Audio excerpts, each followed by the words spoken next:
Thank you. Uh, Let me call to order the regular meeting of the St. Helena City Council for March 10, 2015. And let me ask Council Member Pitts to lead us in the pledge since he has children here. Absolutely. I pledge allegiance to the flag of the United States of America and to the republic for which it stands, one nation, under God, indivisible, with liberty and justice for all. All right. Now, the City Council met in closed session at 5:30 with respect to anticipated litigation, and unless I'm incorrect on this, there is no reportable action at this point in time. That's correct. The council did meet to discuss that item designated on today's agenda as item 2A, conference with legal counsel pursuant to Government Code section 54956.9, D4 in one case. And again, as the mayor said, there was no reportable action taken. All right. Ms. Smith, roll call, please. Mayor Galbraith?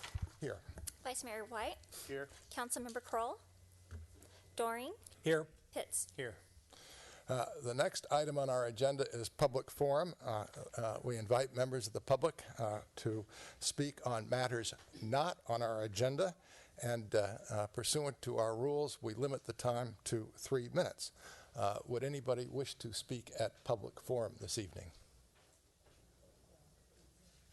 Seeing none, we go to the next item, which is reports by staff and City Council. Future agenda items and AB 1234 reports. Does staff have any report, Ms. Phillips? No, I don't. Thank you. Mr. Brown? Ms. Black? Mr. Carniglia? Mr. Palmer? All right. Any member of the City Council? I have a... Oh, I'm sorry. I didn't see you. Oh, that's all right. Ms. Arias? Yes, go ahead, please. Good evening. I'm, on behalf of the Recreation Department, I'm excited to release our summer newsletter for all of our summer activities and camps. Registration starts on Monday, March 16th. You'll see a variety of camps of specialty camps, day camps, and sport camps, and they're available for all the community. And the second item I'd like to announce is the Recreation also created a bocce war. This is a fundraiser for our scholarship fund for our camps. So this is kind of a great way for our restaurants or wineries or families or even our teams, if they want to warm up before our season starts. This is a great way to get your team out there and challenge another team. This is a way that we thought would be a creative way to fundraise for scholarships. So just want to announce that. Registration deadline there is March 20th, and we have about 4 days that we will be doing our bocce war. So we're very excited that we'll be pushing that in the next couple of weeks. Two more things. I also want to announce the bocce registration, which will be next Monday, March 16th, 9 a.m. Prior teams have only 2 days to register, so March 16th and March 17th from 9 a.m. to 5 p.m. is when we have our registration. New teams are able to register March 18th and until they're full. So we're very excited. And we're also having registration for our co-ed softball and men's softball league. That's an ongoing registration also until March 20th. Last year we had about 8 men's teams and 8 co-ed teams, so we're looking to have a little bit more for our summer months. So a lot of registration. March 16th is a big day to open registration for bocce, softball, all summer activities, all through until May. So thank you very much. Well, thank you very much Thank indeed. you. Okay. Our next item is a presentation, and I think it's going to be by Kelly Schaefer. Is she here?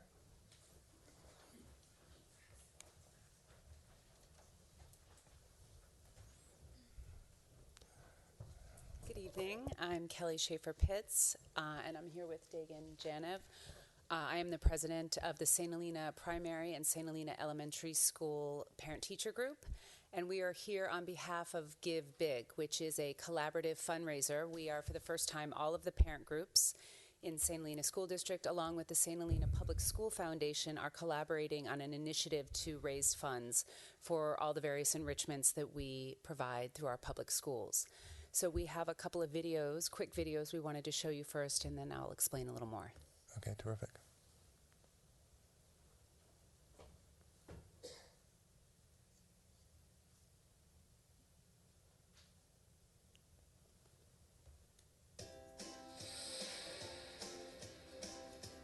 You may think all we do is read Dick and Jane at St. Helena Primary School, but actually, we get books based on our personal interest and reading level.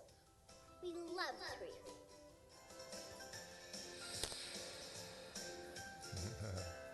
You probably think we just do the 3 R's at St. Helena Elementary, but this is a place where science comes to life with hands-on experience.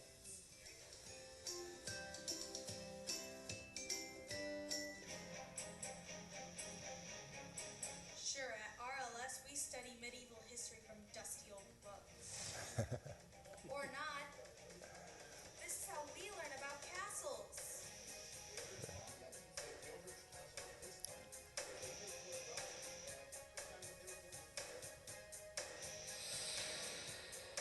It's high school, right? Where only athletes collect trophies and medals. But this is St. Helena High, and our academic decathlon team takes home plenty of medal from regional competitions, thanks to our coach, Mr. Blasengame, Napa Valley's Teacher of the Year in 2011. We know what you expect from a high school drama department, another production of Our Town. But at St. Helena Unified, we take our drama to the next level.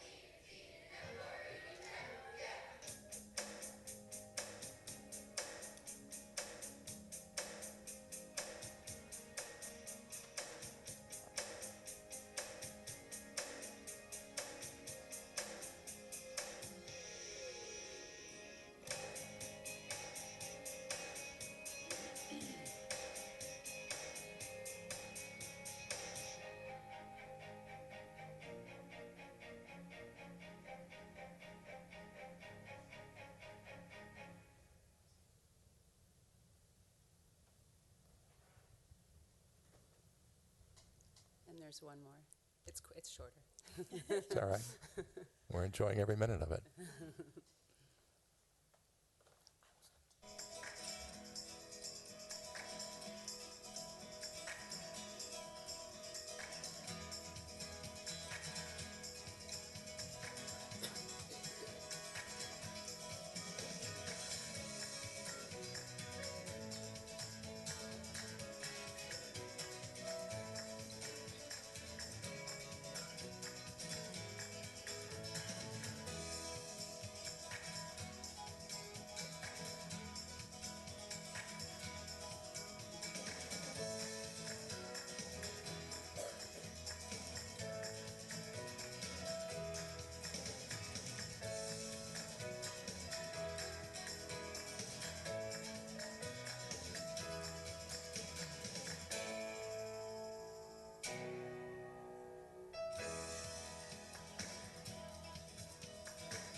Very good.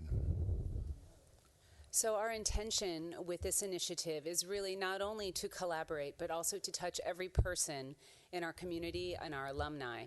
So we are collaborating with the Chamber and with all of our various groups on Facebook and on Twitter to try to really cast a broader net. And by asking very little of everyone, we're hoping to get 100% participation.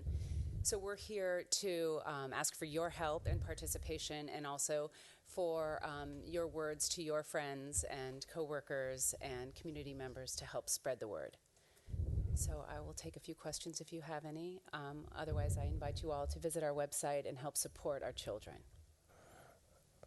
I only understand that 24 is the magic number. Can you explain that just a little bit? Well, it's basically a proven fundraising model that a lot of smaller private schools are using, and it's to create incremental donations that then spread. And so then what you do on your fundraising page is you say, great, I will get personally 24 people to donate $24. So it's a way to ask very little of people, but that can add up to a lot. And then we're going to our community and asking various organizations and businesses to participate at a higher level. And we chose March 24th because it's the Incorporation Day of St. Helena. Okay, terrific. Yeah. Any other questions? And what are the funds used for? So we fund a number of different enrichments, which you saw on the screen, whether it's hands-on science, mathematics, our academic decathlon, which actually started as a collaboration between the parent groups and the foundation, and now is an accredited class that goes on and wins lots of awards, as you can see.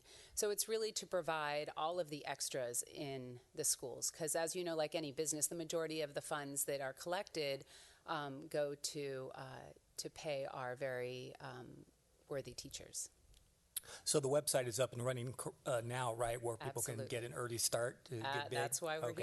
here. All right. Okay, Thank you terrific. so much. Thank you, guys. Thank you very much indeed. Thanks.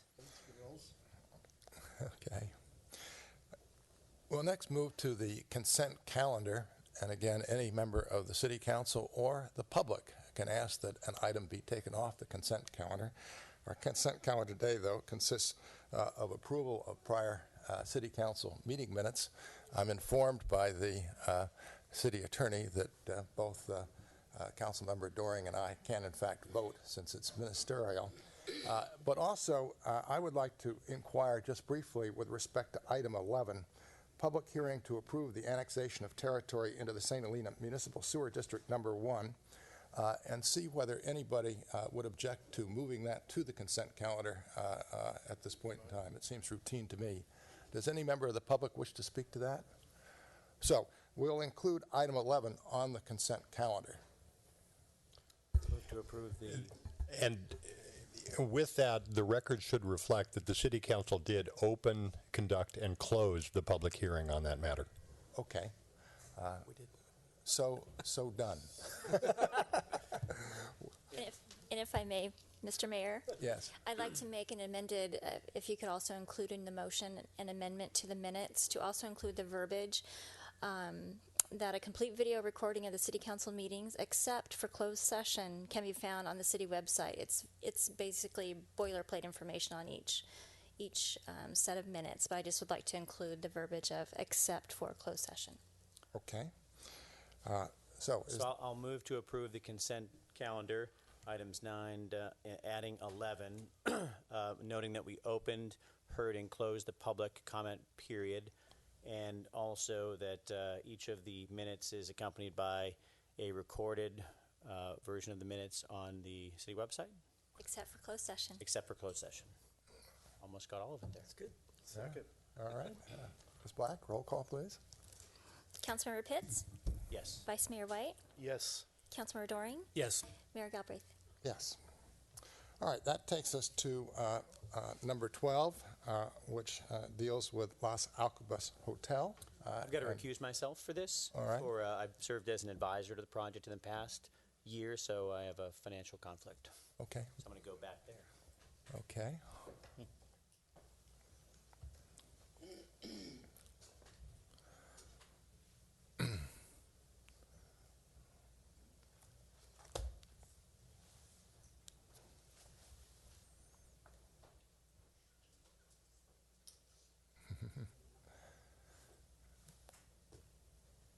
Very well. Can we have a staff report? Mr. Carniglia? Yes, Mayor, members of the City Council, let me briefly summarize what's before you here this evening.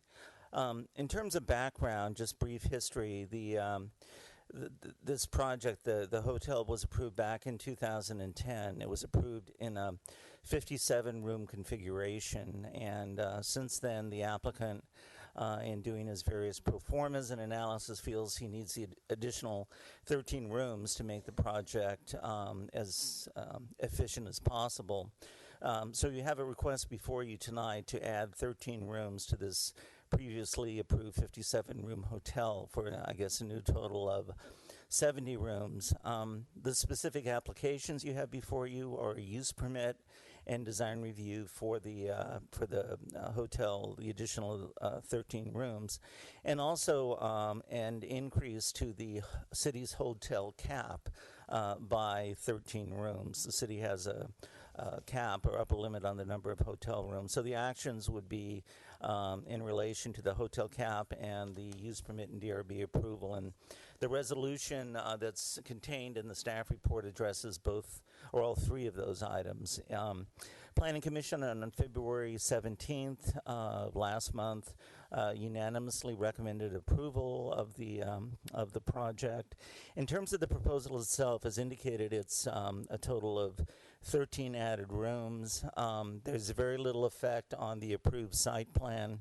The site plan is approved back in 2010, has a building known as the Palm Building. The proposal in front of council tonight essentially is to add an additional floor to the Palm Building. So the approval really doesn't affect the site plan in any significant way. There's additional parking added to correspond to the added rooms. That's really the only difference to the site plan. In terms of water usage, there was an existing water agreement in relation to the previous approval, and the applicant has submitted a water report, and their intent is to operate under the existing water agreement. So they're looking at no net use or no net increase in water use as a result of the 13 added rooms, and that's partly done with appropriate fixtures, etc. But in any case, they will operate. It's their intent to operate under the existing water agreement. In terms of traffic, we're looking at 13 rooms here. The peak hour traffic is approximately 6 peak hour trips, which is a small amount or de minimis really in relation to the amount of traffic on Highway 29, so that's a minor effect from a traffic standpoint. There is no specific effect on the local street system as access to the site is in and out on Highway 29. The building, as proposed, is out of the flood zone. The previous building, actually, that was in the same location, had occupied space that was in the flood zone. And the key aspect of the project is it will generate significant revenue for the city. As council is aware, the TOT, transient occupancy tax, is a significant revenue source for this city and lots of other cities in the state. The added 13 rooms, staff's estimating alone would bring somewhere between $250,000 to $300,000 a year in new general fund revenue to the city. The 70-room hotel as a whole, with the added 13 rooms, looking at a revenue stream somewhere between 1.4 and 1.7 million, depending on what you want to estimate in terms of occupancy and the average room rate. Property tax would be added approximately $100,000 a year for the whole hotel complex. During the review process, and particularly during the Planning Commission review, there were a couple of issues that came out, and I'd just like to touch on those briefly. One of them related to housing impacts and the need for housing mitigation. As council is aware, projects coming forward, particularly ones that generate the need for jobs and employees, the issue comes up in terms of housing mitigation. The project, when it was previously approved, came up with a housing mitigation payment of approximately $13,000 per room. The applicant, based on hearing the concerns expressed by residents and by, I believe, this council at previous meetings, has agreed to increase that amount, that mitigation payment, and they're looking at the total would come out to be, for the added 13 rooms, it calculates to about $23,000 per room, which is roughly a 75% increase. So that over the 13 rooms, looking at a payment of approximately $300,000 for housing mitigation. Just as a benchmark, the city standard housing mitigation fee is applied to this project would be about $25,000. So we're looking at an amount that's roughly, I guess that's 12 times over the city standard fee. The other issue that was raised at the commission level had to do with landscaping. Specifically, the tree committee had some concerns about a heritage oak tree that was removed, and there's a condition of approval that reflects the agreement that the tree committee came to with the applicant as far as mitigating for the removal of that tree. And the other issue that was raised and discussed at the Planning Commission level was the nearby Quail Meadows development and the visual effects on that. Just to clarify, the added 13 rooms really are at the other end of the project and really don't abut Quail Meadows. The Quail Meadows project is more affected or by the previous approval of the 57 hotel rooms. At any rate, the applicant has, since the commission meeting, met with the members of Quail Meadows Homeowners Association, and up on the dais is a slightly amended resolution, and there's a change to condition number 2 of the planning conditions that essentially references the agreement between the developer and the Quail Meadows Homeowners Association, and that agreement is memorialized in Exhibit 1. So essentially the change to Condition 2 indicates that the applicant will install the landscaping as agreed to in their negotiations and discussions with the Quail Meadows Homeowners Association. Also like to note that there's some other minor additions to the resolution, simply some more wording in the findings. Those aren't really germane to, from a policy standpoint, just additional information has been added to the findings to beef those up. So that completes my presentation. I'd be happy to answer any questions. The applicant's here and has a presentation they would like to meet. Thank you. All right. Are there any initial questions of staff at this point? Then let me open the public hearing and invite the applicant to the dais.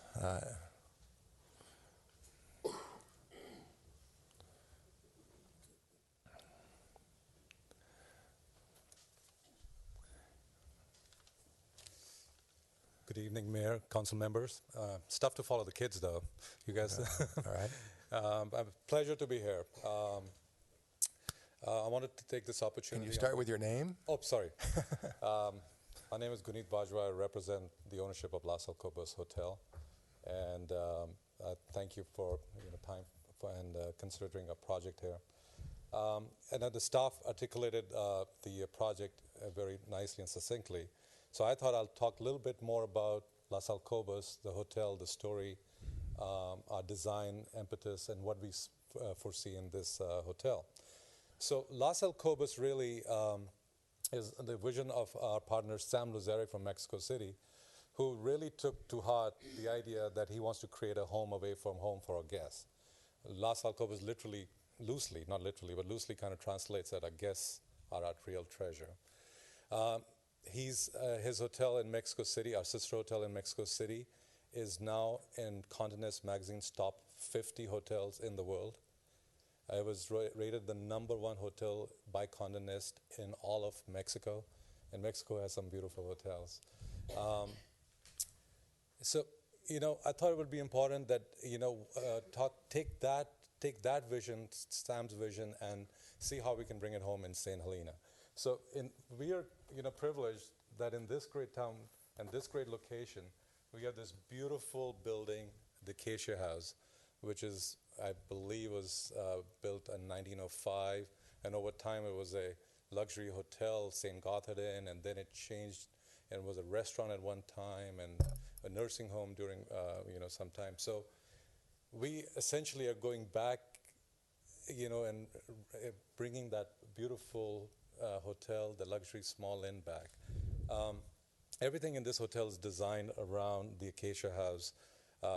the buildings around it are modern, but contemporary. Some of them pay tribute to the local, St. Helena, the barn-like structures. So we wanted to be, very loyal to that. But really, the Acacia House is really a story of anybody in St. Helena, a matriarch or patriarch, who has a beautiful home, and they go travel, they come back, and they bring gifts from various parts of the world. So Cindy, if I can have the next slide. So this is where we'll welcome you. This will be our living room. As you can see, there's, it's inviting, it's homey. If you look, the beams are going across the ceiling. It's really welcoming into our living room, welcoming people to our home. And next slide, please. A little bar so people can enjoy a cocktail, a glass of wine. And you see the artifacts are all over because the matriarch or the patriarch of the family is anchoring the experience there, while the new generation is building the supporting buildings around it to bring this beautiful piece of property into the modern 21st century. We're going to have a beautiful restaurant. The restaurant, and like the rest of the property, is designed by world-renowned designer Jabu Puchelberg. The restaurant, again, is going to pay tribute to the local farm to table, the artisanal, tribute to artisans, soulful food. It's going back to what makes us be on Main Street, St. Helena. It's really authentic experiences. We want to be luxurious but welcoming without, being pretentious. Next slide. This is another slide of the restaurant, which again captures, there's a little pantry in the back on the rear where people who come to our beautiful hotel can pack a picnic basket, go on their bikes, travel to different locations in St. Helena. As you can see, this is our spa. You can see the beautiful barn-like structure we paying tribute to, this the little idiosyncrasy on the top with the weather pane. And next. This is a typical treatment room and the spa. Our little outdoor area, pool area. It's small, but it's very well. Has wonderful pieces of furniture, screening from our wonderful neighbors at Quail Meadows. Again, another view from the outside, with some trees. So outdoor space really taking into account the beautiful imagery which we have in St. Helena.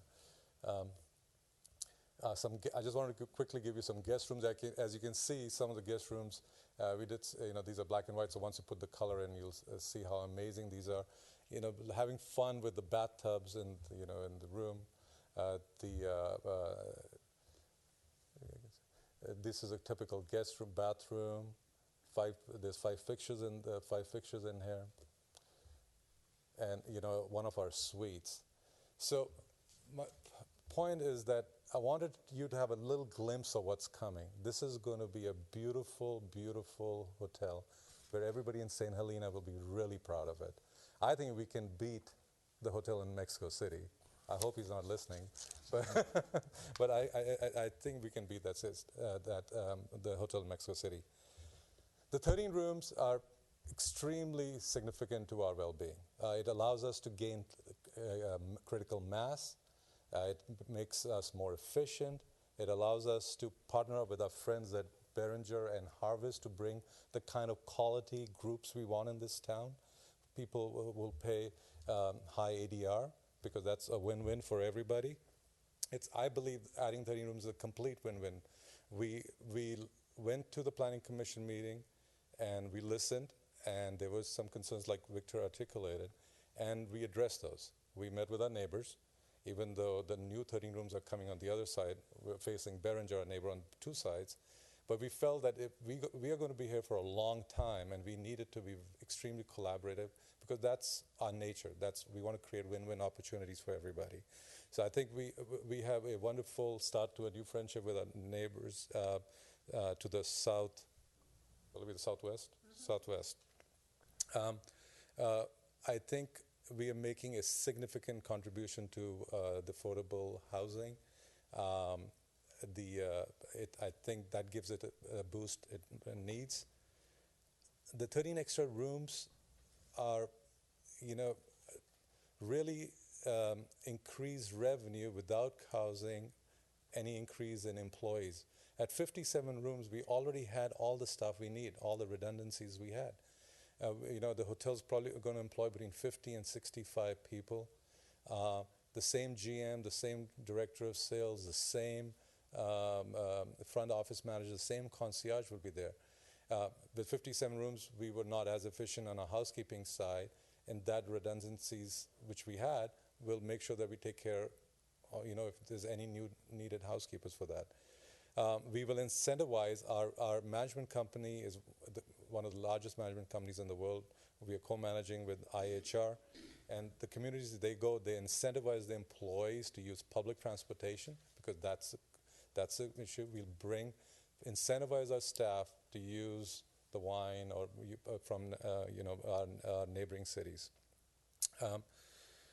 So we keep all that under consideration. We feel that this is a great opportunity for us to create something really healthy, a really healthy enterprise on Main Street in St. Helena, which is collaborative, it's win-win, it's working with our neighbors, and I thank you for your time and consideration. Thank you. Thank you very much. Would anybody else like to speak? And with respect to other speakers, they're limited to 3 minutes.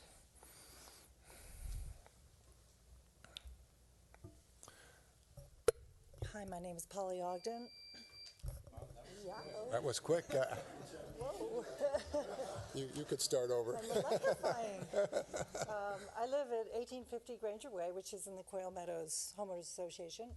I'm also a member of the board and the chairperson of the architectural committee there, which is in charge of landscaping as well. So I'm here not only representing myself as one of the affected 7 homeowners on the vineyard, but also representing the Homeowners Association. In that regard, I spoke to every one of those 7 homeowners and got their feeling about what was happening and attempted to figure out how best we could try to make a sort of bad situation a better one. So I want to thank, first of all, you, Mayor Galbraith, and Council members Dorian and White for having visited our property and seen for yourselves what we are faced with. Secondly, I want to thank the tree committee, who was extremely helpful in bringing our situation to light, giving us a lot of helpful suggestions and using their influence to bring about something to try to mitigate our situation. And thirdly, I'd like to really thank Gunit and his team at Las Alcobas, because they've worked very hard to be good neighbors, exactly what he said. And I did not trust that it was going to be able to be possible, but over the course of the last 2 weeks, we have worked diligently together and with my fearless team here as well to come up with an agreement. And I think we have that, and I think that that's shown in the documents that you have received tonight. And so the only thing left would be the installation, which we hope goes equally as well. I'm sure. So, thank you. Thank you very much. Are there any other speakers? Well, I'm Jerry Grotsky, 1844 Granger Way. I've just put in a major deck in the back of my place and then found 3-story building being presented to me and all the rest of us. I wasn't going to say anything, but I just want to point out that in this very nice presentation, there was no view of the back end of this development, which consists of 3 stories. It looks pretty much like a set of prison cells in a penitentiary, which just windows, windows, windows, windows. And we did ask, I mean, they've been very nice about the trees, and I feel that's great. But I just want to make it clear that most of you were not involved in the environmental impact 5 years ago. But I can't believe anybody did a good job 5 years ago and stepped back behind that building. We have asked one additional thing, and that is they put up some palm trees in the back just to break up just a little bit. These can be, these are trees that have a long trunk, and so they don't really obstruct the visiting tourists, but would add a little bit of Napa Valley environment. It was commented on how much you want everything to look like Napa Valley and be part of it, and I certainly agree with that. But the palm trees are all over the Napa Valley, and so I just didn't want to give up. And I would like to ask that we have some palm trees put up there to break up what we now have to live with. Thank you very much. Thank you very much. Thank you.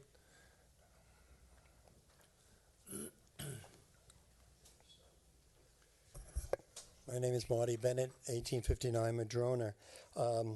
Welcome to our community. I have two concerns. One is the additional piece of extending the numbers of hotel rooms in St. Helena. And I feel a little disappointed that it's done because of a request of someone who had already had a legitimate project approved.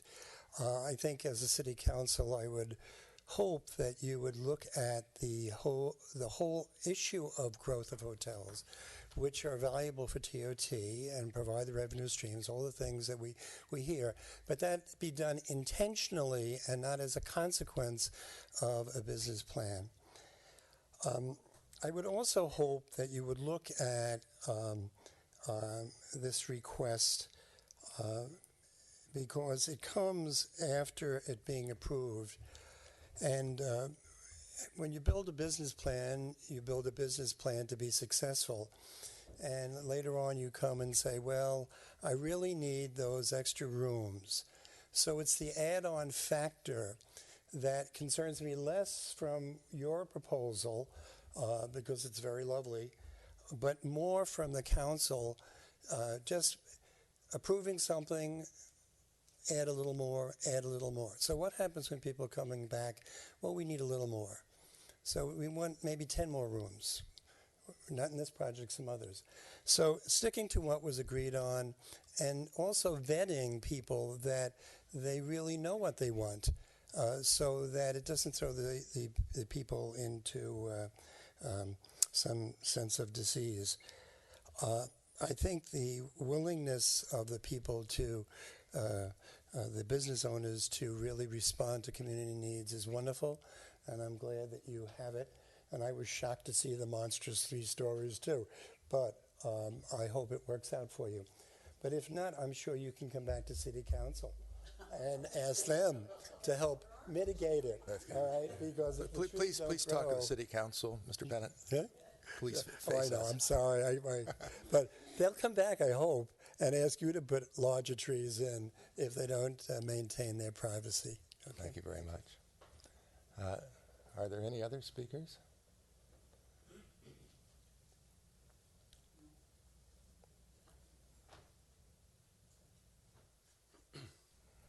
Bill Savage, 1825 Granger.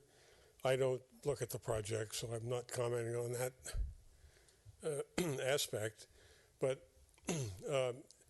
I appreciate the generosity of the applicant in increasing his contribution to the Housing Trust Fund. But I hope it doesn't become the standard for future in lieu fees. I think I heard that it exceeds what we have on the books, and I'm not sure what that is. But we lost 40 units, shabby but poor, but people were living in them.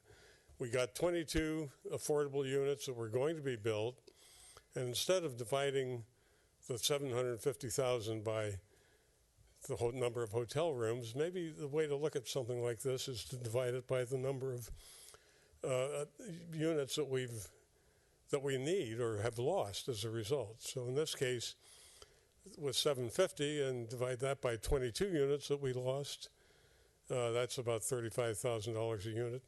And if you go to the $1,050,000, which is now in place, that's almost 48,000 per unit, based on 22 units that we no longer have in the housing inventory, or will not have.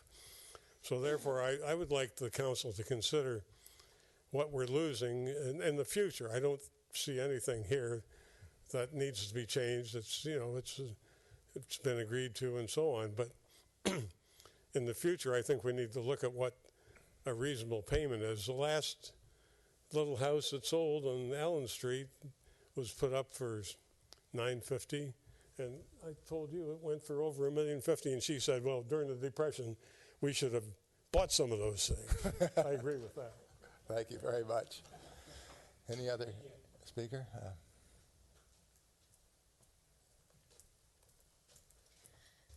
Good evening. I'm Pam Simpson with the St. Helena Chamber of Commerce.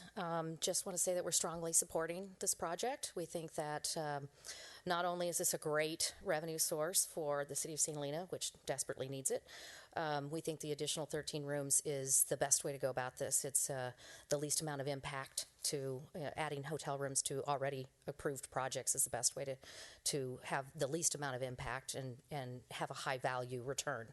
So strongly support that. Also want to thank Ganit and his partners for working with the neighbors. We think it's fantastic that he was able to work something out with them.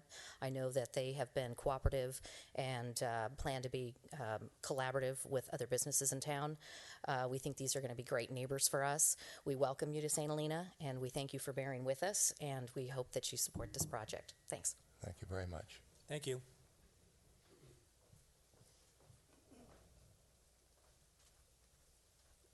Good evening.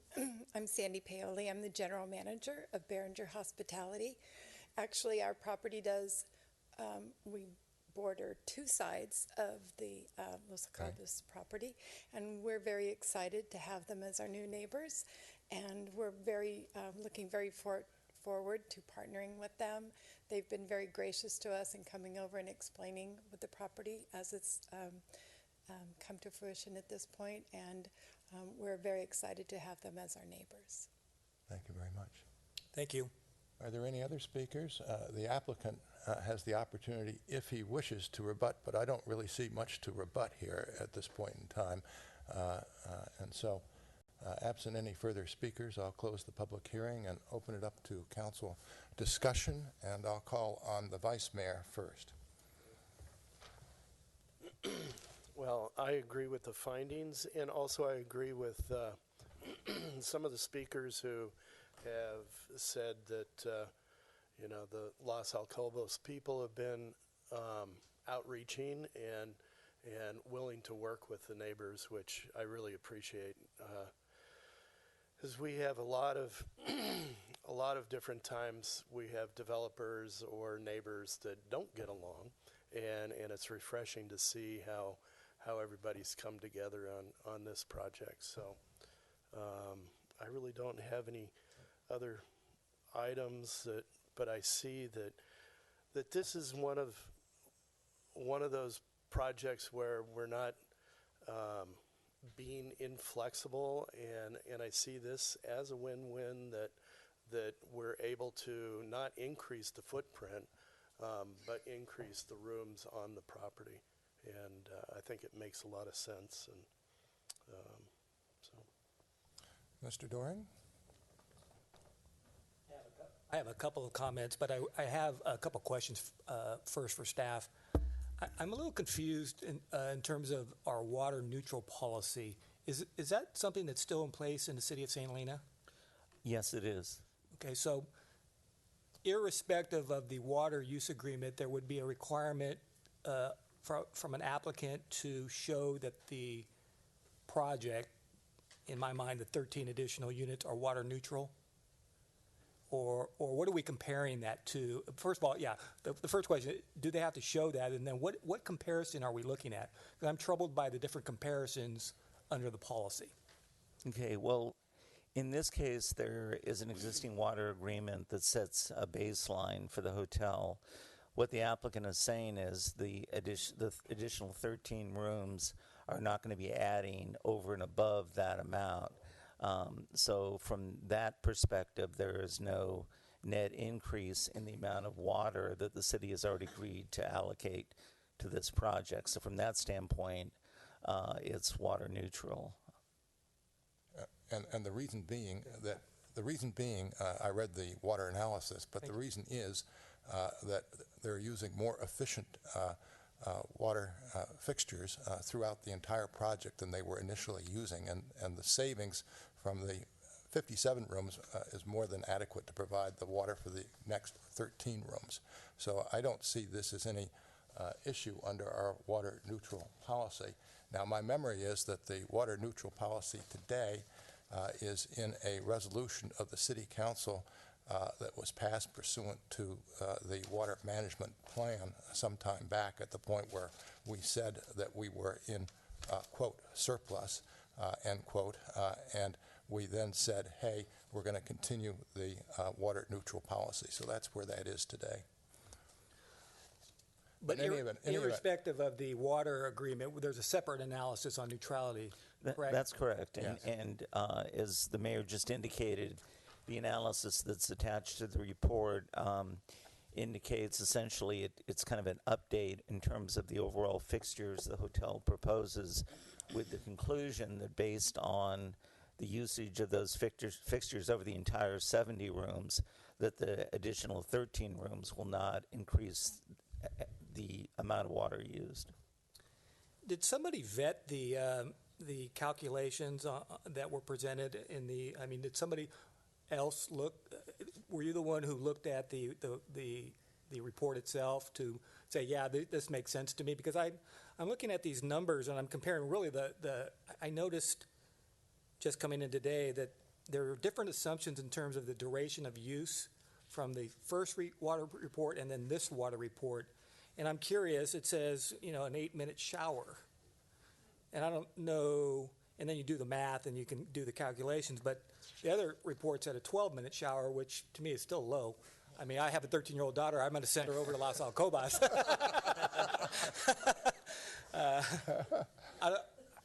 Because I did the calculation, and then it said, anyway, the assumption, I know there are different engineers who did the water reports and different assumptions. It just struck me as, I guess that's a common sense, that seems weird that it would be an 8-minute shower, and I don't know why that would go down with the installation of low flow showers. Do you know why? Right off the top of my head, no, I can't explain the difference in terms of... And it's the same thing for the laboratory sink. They've reduced it from 1 minute sitting there, waiting for that water to warm up and washing your hands. And then it says here, they've done a calculation based on 0.25 minutes. And so I just was doing some quick math here, and if you add what is reasonable amount, and I think 12 minutes shower and at least a minute of watering, you just adding 2 minutes will take this over their assumptions. And so I wish there was a Delta engineer person here who can explain that to me. I'm sure there's some reasonable, I'm sorry, Steve, some reasonable assumptions here, because that doesn't make sense to me. No, the durations, so the short answer to the question is yes, I reviewed them, and so did, I think maybe, did the environmental consultant look at them? No, but I did. And there is a water neutral policy, the one that Mayor Galbraith referenced, that specifies the durations and the flow rates and number of uses per occupant, and it tells us all that. It's all cookie cutter boilerplate type stuff. So I just pull it up right now. Shower head duration per the adopted policy is 8 minutes. What else did we talk about? The flow duration for sink faucets is 0.25 minutes. Kitchen faucets 4 minutes. So it complies with the water neutral policy. So those calculations come from the city of St. Helena? Yes. Wow, okay. Yeah, it was a policy we developed, and then Those obviously have to be revisited because I just don't think that's not consistent with the literature I know about, and from my experience with other clients, frankly, in other places, I just know that those numbers are not right. But I will accept those if those are from the city of St. Helena, certainly, and your review, certainly. Yep, they are. Okay. The comment is, my comment is, frankly, I would not have approved this project had it come, not this one, but the initial project, because of the affordable housing component. At one point, there were 48 rental units on this property. Then it went to 40. Then it went to 22. And I think the original applicants got the better hand in terms of the deal that was struck back then. But that's in the past. I can't do anything about that. And I want folks to know that I'm supportive of this project. I want you to know that. But I don't want this to be considered the standard, as somebody said, or a precedent, or anything like that. This is a unique property. There's all kinds of things going on here that make this property and this project more unique than others that would come forward in the future. And I'm going to continue to fight for building affordable housing and not putting money into a trust fund. Because, you know, I think there's data in our own files that shows it costs between $260,000 to $270,000 to build one rental unit in this community. So I do appreciate the staff sharpening the pencil and getting the applicant to go from $171,000 to $300,000, and I'm happy that the applicant has done that, and I'm very appreciative, frankly. By the way, I did meet with the applicant, so I should put that on the record. But in the future, I don't want this to be you pay your way out of it. I think we really need to focus on getting developers to look strongly at trying to build housing. Would I have expected the applicant to build 22 units on this property? No. It's a 3.3 acre property. I mean, it's already packed. They're packing everything in. You can tell by the size of the pool that they could barely fit that in, but it's there. So I want to know that I have a strong conviction for affordable housing in this community, and I also have a strong conviction that putting money in the trust fund is not really going to get it done. So I hope that that does not become our standard. I think it's a beautiful property. I think that it is a little striking when you see the framing going up. As typical, it's lighter material, and hopefully the materials that they choose will be darker and consistent. I understand the theory. I don't know about the prison cell and the motel and those kinds of things. I understand the theory of trying to highlight the main building, the Acacia building, by creating some contrast with the other buildings. That makes sense to me. And I think once it's built, it's going to be nice. Once it's landscaped, it's going to be nice. So I appreciate the work that staff's done. It's a great project. We need the revenues, but I don't think that should be the sole reason or really the major reason for us to make decisions on the council. That cannot be our role. I mean, we have to go through all of the different thinking processes that we go through. But this project I support, and I'm looking forward to seeing it done. So thanks. I'll just make a very few comments. I was on the Planning Commission when it came through, and I was supportive of the project at that point in time. The way I saw it at that time was that we had a great old building that wasn't going to last. It was a hazard, and nothing was moving forward. And so the City Council, the Planning Commission didn't, but the City Council did move forward with respect to the project.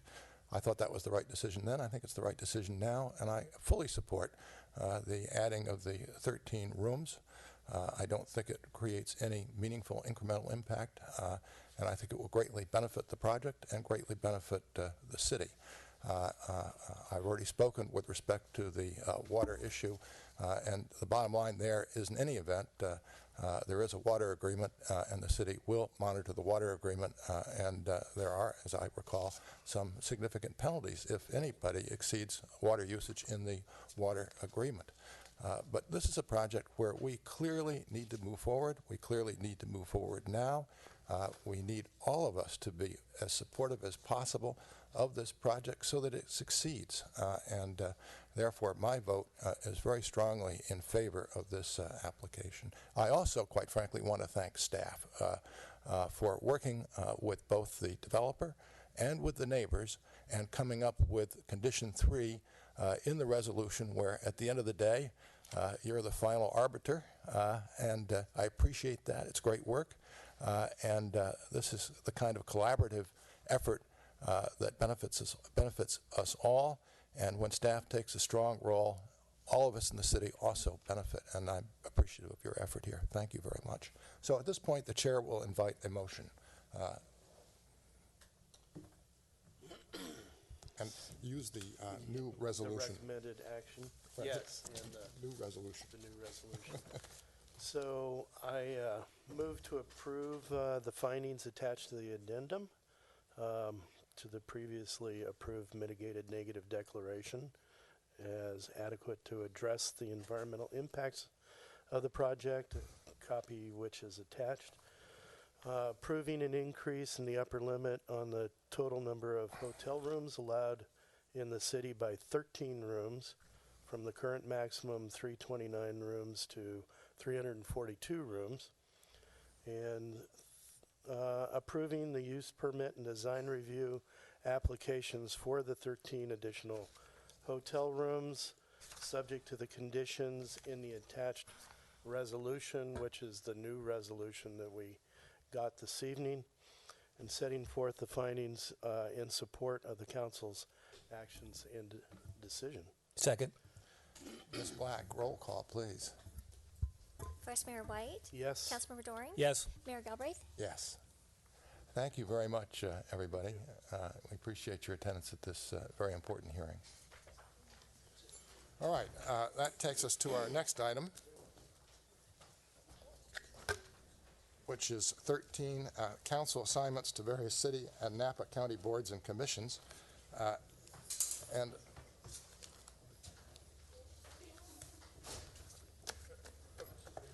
let me.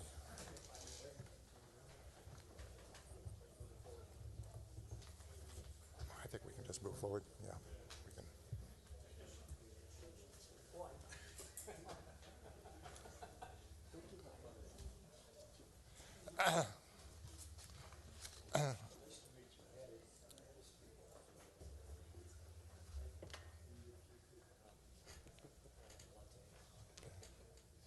Okay.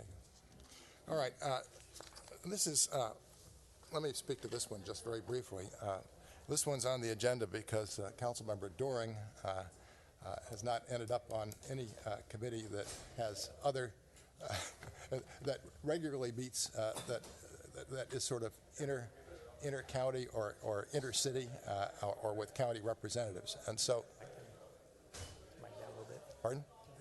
Mic down a little bit. Oh, Yeah. I'm sorry. And I can hear you too. Okay. There you go. This is on the agenda because I think when we went through this last time, we noted that for one reason or another, Councilmember Doring had not ended up on any, as a non-alternate member or the regular member on any committee, intercity committee or city-county committee, and the hope was to see whether we could at least put him on one. As I looked through it, the issue... That was not my hope. Oh, it wasn't your hope? No, that might be my hope, but here's my thinking. Actually, Sharon was the one who thought that we should encourage intergovernmental participation. For me, I'm okay with being an alternate for now, and I would come back and just look at this in a year. I think if I'm an alternate, I might be able to go to a couple of these various boards from time to time over the next year. But I mean, if you have a different idea, I'll hear you out. But I'm not chomping at the bit to disrupt what's already in place, really. If we come back a year from now and maybe things have changed, then I can jump into a position. I'm new, but I'm not the one driving this. I think Sharon was. But if you think that there's something that is immediate, that's fine. It's not an issue for me, frankly. If you're not chomping at the bit, my suggestion is that we revisit it in a year. That's fine. Okay, very good. Thank you. That takes us to our next agenda item, which is 14, consideration of proposed approval of a resolution adopting a new schedule of library fines and fees. Ms. Baker.